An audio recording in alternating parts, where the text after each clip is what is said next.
A couple of Sunday 2 p.m. treats, ladies and gentlemen. Newcastle United, who had been in scintillating form lately, dropping points at Brighton. They could have lost, but they got a point through an Alexander Isak penalty. Loads and loads of VAR decisions there. That leaves them they're still fourth above Chelsea with 3 points. But should Chelsea, to be honest, even if Chelsea beat Liverpool, they'd have to beat them handsomely to go above Newcastle. It is squeaky bum time. Chelsea, Forest and Aston Villa all are on 60 points.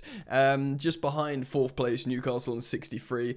Behind Man City on 64. I'll talk a little bit about this game, but I also want to speak about Man United. Manchester United, yeah? Let's say the line. This is Manchester United we're talking about. Bro, they don't have 40 points and there's 3 games to go. Clubs historically throughout the Premier League era would aim for 40 points to ensure they don't get relegated. They don't, fortunately for them, 3 teams have already been relegated. And yes, they rotated the side, but that is mental. We'll get into that. Guys, thanks for joining me. Welcome back to Football Yannick.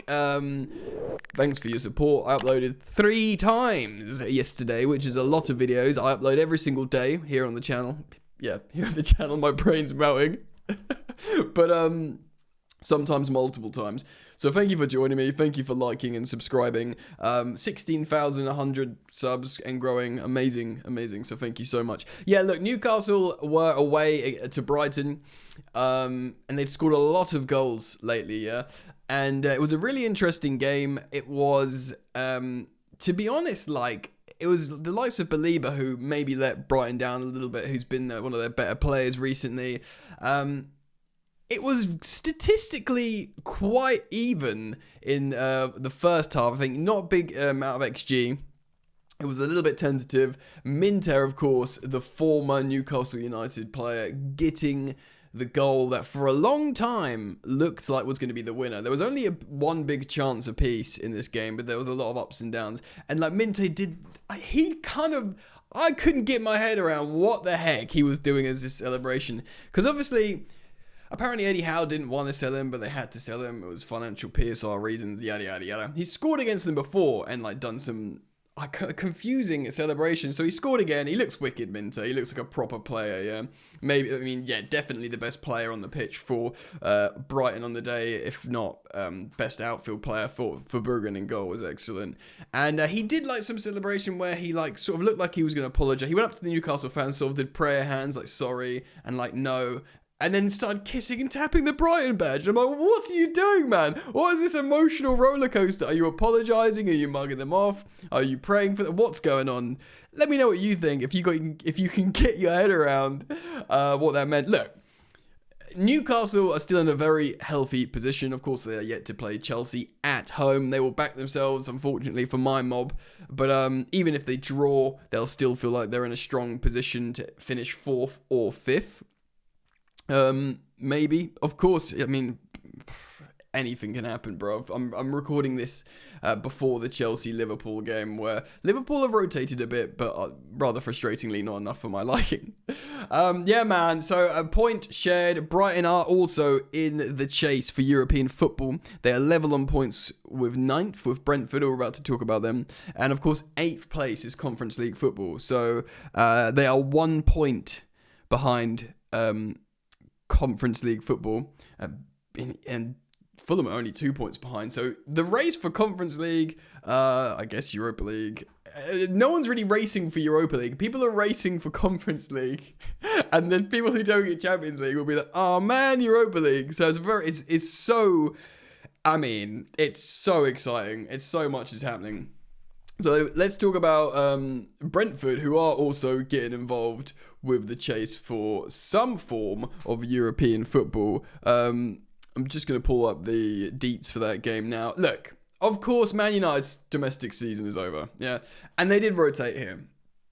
They did rotate, but I know at some point we need to it's still Man United against Brentford. At what point do you go, Are we at the point where, like, yeah, Brentford, little Brentford, who can fit about 10 people in their stadium, yeah, they're just better than Man United. And yes, they rotated, but still, it was the complacency that allowed 2 late goals, I think, from Brentford. I watched this game as well on the second screen. So they were 4-1 up in the 74th minute. Yeah, and I thought this was going to be 5-1, 6-1. I think perhaps complacency sunk in, and they let Man United back in the game. Look, it's a heavily rotated side. Luke Shaw's coming back into the side, looks rusty, but this is still like Biindir, who lots of Man United fans were calling to replace Onana for a while. You know, De Ligt, of course, is a very high-profile, expensive centre-back. They brought in the youngster Fredriksson. But still, Dorgu's their first choice wing-back. They've still got Ugarte, who's a £60 million player. Kobbie Mainoo's in there. Amas, another youngster being trusted. And of course, Obi Martin, who's a youngster. But you got Mason Mount, £60 million player. Garnacho, who was their player of the match on the day. He's in there as well. And then you still bring on the likes of Lindelof, Eriksson, Diallo, Lenny Yoro, very expensive player that Real Madrid wanted. Harry Maguire, who apparently, Ruben Amorim loves. So all those players should beat Brentford. I certainly shouldn't concede 4 goals to Brentford.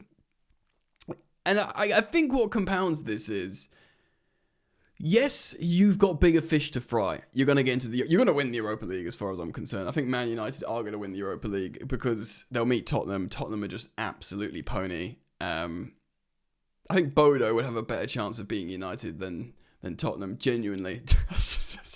I mean, we don't want to talk about, I'm not speaking about Tottenham today. I didn't watch that game, but they are 16th. They are a point behind Man United, and they are also, this domestic season's a disaster, and it's all in the Europa League. So it's going to be, imagine being the loser of that final. It's going to hurt so much.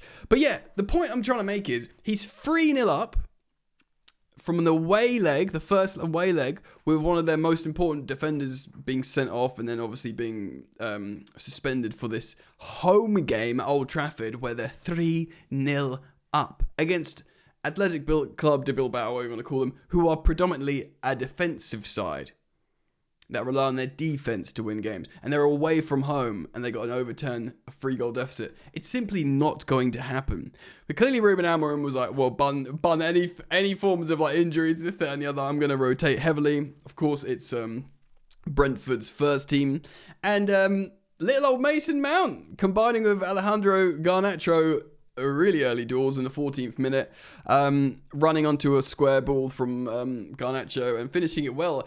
And I keep saying this, Mount is perfect for that position in the 3-4-2-1. He won the Champions League playing in that position. He can play a little bit deeper as well. Amorim loves him. I feel like genuinely he is a big solution for Man United playing well.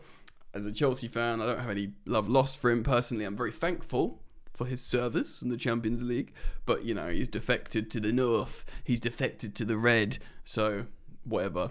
And yeah, bro, they got touched up from there. Luke Shaw scores an own goal after having a really shaky start generally. I mean, he looks like he hasn't played football in ages, which is true. He also, I know we've been saying this for a decade about Shaw, and he says it's his body type. He looks overweight, and I know he says it's his body type, but if you're low body fat, you won't look like that. I'm sorry. No disrespect. I ain't body shaming anyone, but he's an athlete. Do you know what I mean? Yeah, so Shaw levels it up with his own goal, and then Kevin Schade with a brace split quite up, and then Johan Visser scoring late as well before the 2 late consolation goals from Garnacho, getting a goal to go with his assist, and Amad Diallo returning to the side, scoring in the 95th minute from a long-range goal that to me looked like it absolutely shouldn't have gone in. I think perhaps a bit, like I said, complacency, attention dropping from Brentford, because I thought they were going to win 5-1, or maybe 6-2 or something like that, the way the game was going.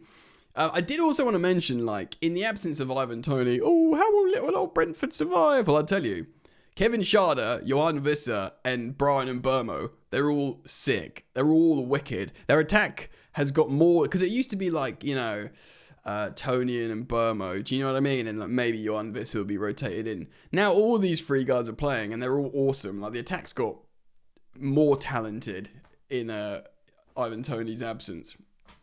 in my opinion.